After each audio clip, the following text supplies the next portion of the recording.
ശബരിമല സ്വർണ്ണക്കൊള്ള കേസിൽ അറസ്റ്റിലായ ദേവസ്വം ബോർഡ് മുൻ അംഗം കെ.പി. ശങ്കരദാസിന്റെ റിമാൻഡ് നടപടികൾ ഉടൻ. ശങ്കരദാസ് ചികിത്സയിലുള്ള തിരുവനന്തപുരത്തെ ആശുപത്രിയിലെത്തിയാകും കൊല്ലം വിജിലൻസ് കോടതി ജഡ്ജി തുടർ നടപടികൾ സ്വീകരിക്കുക. ആരോഗ്യനില മോശമായതിനാൽ ജയിലിലേക്ക് മാറ്റില്ല. ആശുപത്രിയിൽ തന്നെ റിമാൻഡിൽ തുടരും.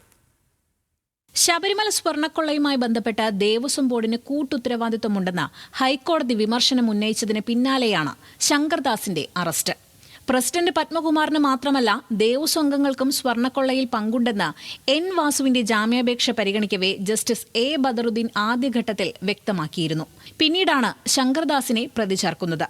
അതിനു പിന്നാലെ പത്മകുമാറിന്റെ ജാമ്യാപേക്ഷ ഇതേ ബെഞ്ചിന് മുന്നിലെത്തി. അന്വേഷണത്തോട് പ്രതികൾ സഹകരിക്കുമെന്ന് അഭിഭാഷകൻ വാദമുന്നയിച്ചപ്പോഴായിരുന്നു ശങ്കർദാസിന്റെ ആശുപത്രിവാസം വീണ്ടും ജസ്റ്റിസ് ബദറുദ്ദീൻ ഉന്നയിച്ചത്. പ്രതി ചേർത്തയാൾ ആശുപത്രിയിൽ പോയി കിടക്കുകയാണ്. അയാളുടെ മകൻ പോലീസ് ഉദ്യോഗസ്ഥനാണ്. എന്തൊരു അസംബന്ധമാണിതെന്നായിരുന്നു കോടതിയുടെ പരാമർശം. രണ്ടാമതും കോടതി ഇടപെടലുണ്ടായതോടെ SIT ആശുപത്രിയിലെത്തി ശങ്കർദാസിനെ അറസ്റ്റ് ചെയ്തു. ആരോഗ്യസ്ഥിതി മോശമായതിനാൽ ആശുപത്രിയിൽ തന്നെ തുടരാനും അനുവദിച്ചു. Legal desk, news Malayalam.